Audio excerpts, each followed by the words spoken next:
Esse é um tema complicado de se trabalhar. Eu já estava pensando em fazê-lo, mas estava adiando. Aí agora um inscrito do canal fez essa solicitação, eu já estava pensando em fazer. Então vamos lá conversar sobre esse assunto. Vida após a morte. Não exatamente vida após a morte, mas o que vem depois da morte. Quais as possibilidades? Eu elenquei aqui algumas possibilidades do que pode haver ou não haver após a morte. É um tema delicado, é um tema pesado.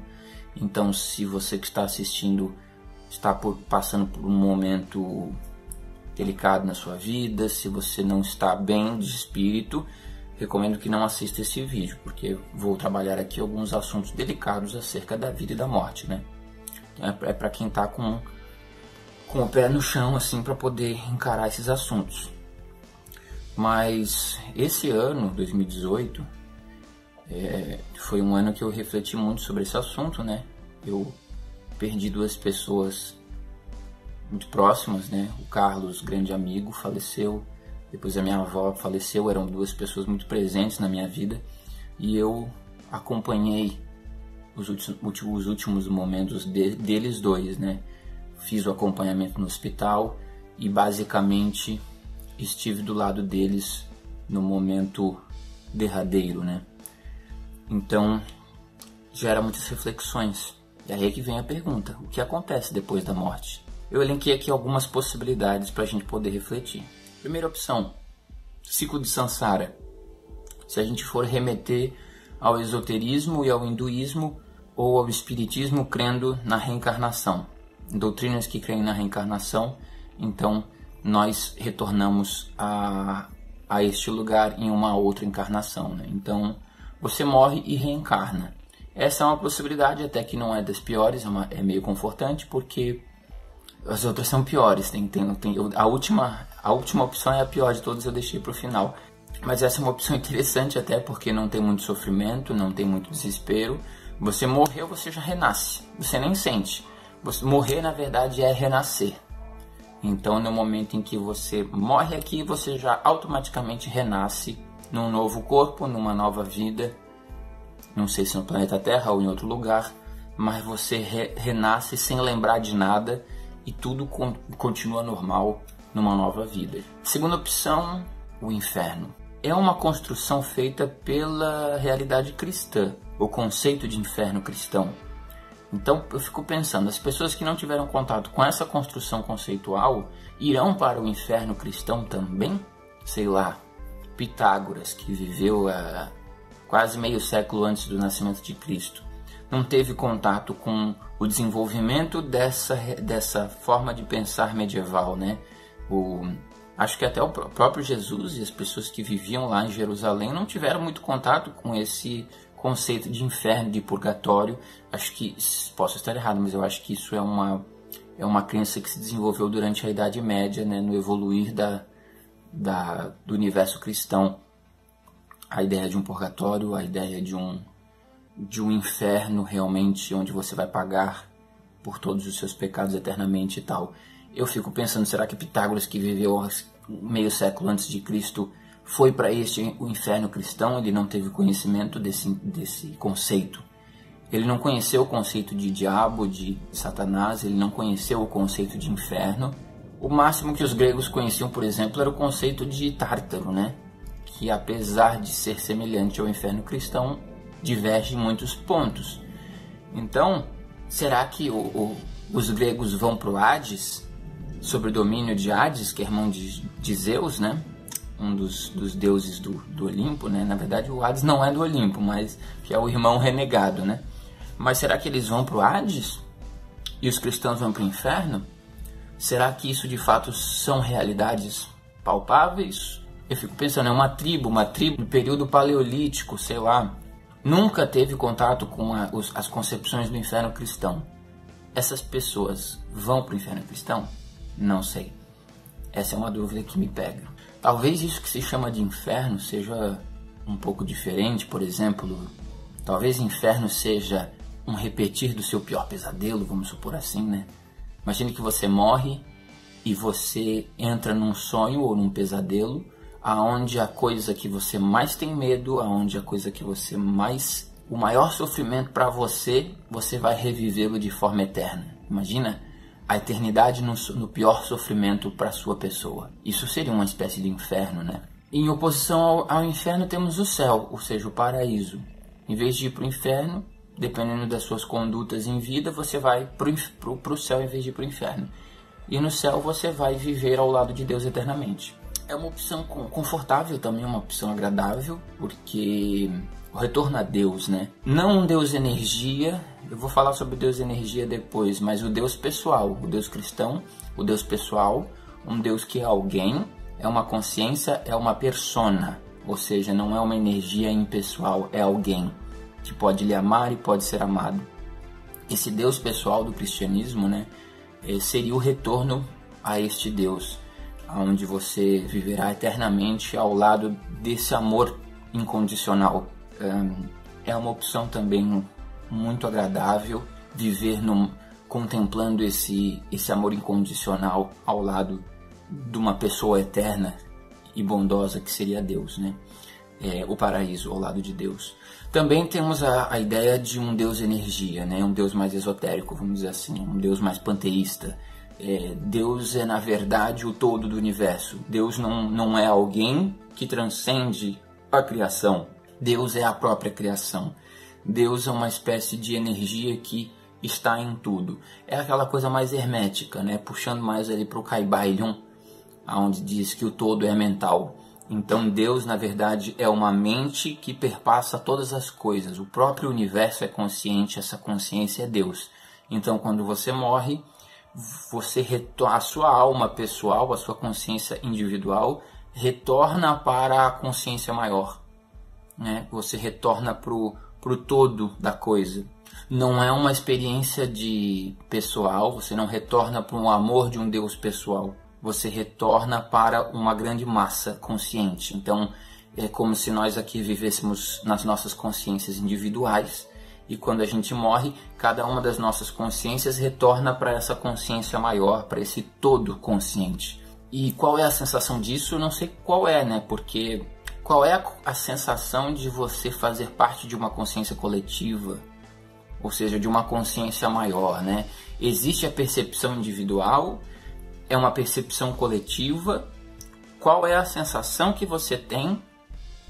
A sensação, nem sei se há sensação, porque na verdade você possuir sensações próprias, individuais, né, pressupõe a ideia de uma consciência individual. Se você retorna, se a sua consciência retorna para uma grande massa consciente, para uma consciência maior e universal, a sua individualidade se dilui numa massa coletiva. E talvez seja um momento de você sentir outras espécies de experiências, não tão individuais, mas a sensação de fazer parte de uma mente coletiva, né? Qual é a sensação? Eu não sei, mas é uma possibilidade também.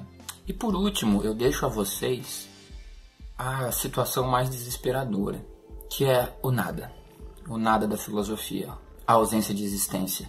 Ou seja, todas as outras opções pressupõem a eternidade da alma, né? O corpo morre e a alma continua sem o corpo. A alma é eterna. Se a alma não for eterna, se a alma é, na verdade, fruto de um aparato fisiológico, ou seja, só existe a alma enquanto existe um aparato fisiológico com o cérebro, toda essa estrutura aqui. Morreu essa estrutura, o software se desfaz. É como um computador. O computador ele é feito da parte do hardware, que é a parte física do computador, e o software. Se você encher o teu computador de martelada, destruir o teu computador, o software acabou também. Fora a parte física, a parte conceitual do computador, o software também se esvai. Então, pressupondo essa ideia de que a alma não seria eterna, quando a gente morre, apaga. Só que esse apagar aqui, eu apaguei aqui, nós estamos agora no escuro. Isso não é o nada. O nada é muito pior do que o escuro, porque o escuro é. O ser humano é incapaz de... Eu coloco na descrição aqui um vídeo que eu fiz sobre o nada. O nada é inalcançável pela condição humana.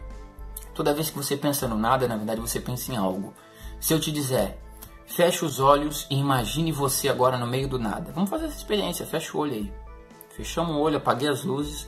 Agora fecha o olho, fecha mesmo. Imagina você no meio do nada. Só tem o seu corpo flutuando no meio do nada. Olha ao seu redor, você não vê nada, você só vê o vazio ao seu redor e o seu corpo flutuando nesse vazio. Agora abre o olho. Você imaginou este vazio ao seu redor preto? Você imaginou esse vazio ao seu redor branco? Se você imaginou preto, você não imaginou nada, porque o preto é algo. Se você imaginou tudo branco, você não imaginou nada, você imaginou o branco que é algo. Existe nada entre as minhas duas mãos? Não, existe o ar. E se eu tirar o ar, colocar uma câmara de vácuo? Agora existe vácuo entre as minhas duas mãos, não tem mais ar, tem vácuo, que é a ausência de ar. Estamos diante do nada? Não, estamos diante do vácuo. Tanto pela física e astronomia quanto pela filosofia, já é muito claro a ideia de que o nada não existe. Pelo menos dentro dos limites do universo, todo o espaço é preenchido por algo. Quando eu tento dizer o que é o nada, ou seja, pensar no nada, eu acabo pensando em algo. O ser humano só consegue pensar em coisas. O ser humano sempre que pensa, pensa em algo. Você não consegue pensar no não algo. Então sempre que eu disser para você, pense no nada, você vai pensar em algo, né? Você torna o nada algo para poder pensá-lo. É impossível pensar o nada, ele é inalcançável. O nada é o absoluto vazio. Só que quando eu digo, esse é o problema, quando eu digo o nada é, eu já estou usando o verbo ser para caracterizar o nada. E o nada é a ausência de ser. Então eu não posso dizer a frase, o nada é isso ou aquilo. Quando eu digo nada é, eu já estou em contradição, porque o nada, ele não é. Então é muito difícil você caracterizar o nada a partir do momento que quando você o diz, ele já é. Entendeu? Então, o nada não é. Ou seja, é o absoluto... já estou usando o é de novo. Tá vendo como é difícil trabalhar a ideia do nada? Porque é o absoluto vazio muito pior do que qualquer vazio possível que você possa imaginar. É quando realmente apaga tudo. Isso aí me dá um medo desgraçado. Eu prefiro todas as outras opções do que o nada.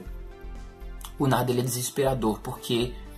Eu vou dar um exemplo aqui para vocês, para encerrar esse vídeo, de uma experiência que eu tive do nada. Eu tive uma vez algo que me levou o mais perto possível da sensação da não sensação, que é a sensação do nada. É a sensação alguma. Vou contar essa experiência para vocês rapidamente aqui, que o vídeo está ficando extenso, e eu peço que vocês não façam essa experiência, se você for adolescente, não faça isso, porque você pode morrer, e você pode ir para o nada. Então você não quer isso, então não faça essa brincadeira. Mas quando eu tinha uns 15 anos, virou modinha entre os adolescentes, uma brincadeirinha.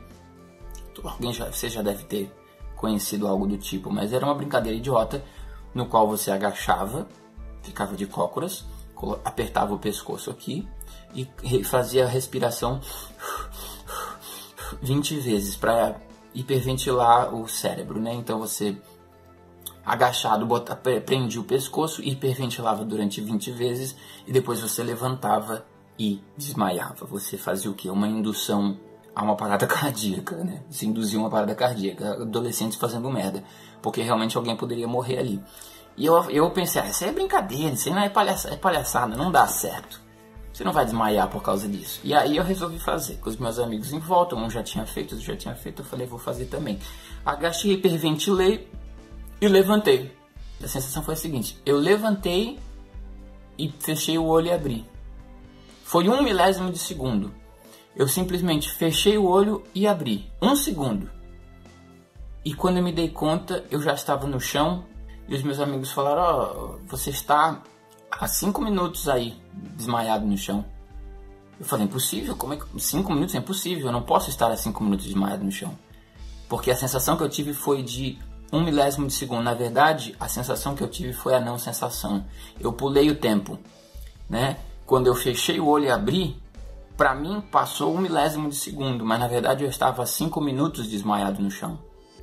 Só que eu cortei o tempo. Sabe quando você vai dormir, que você tá com muito sono mesmo, você fecha o olho e de repente já abre o olho e já passou a noite toda, você nem percebeu o sono?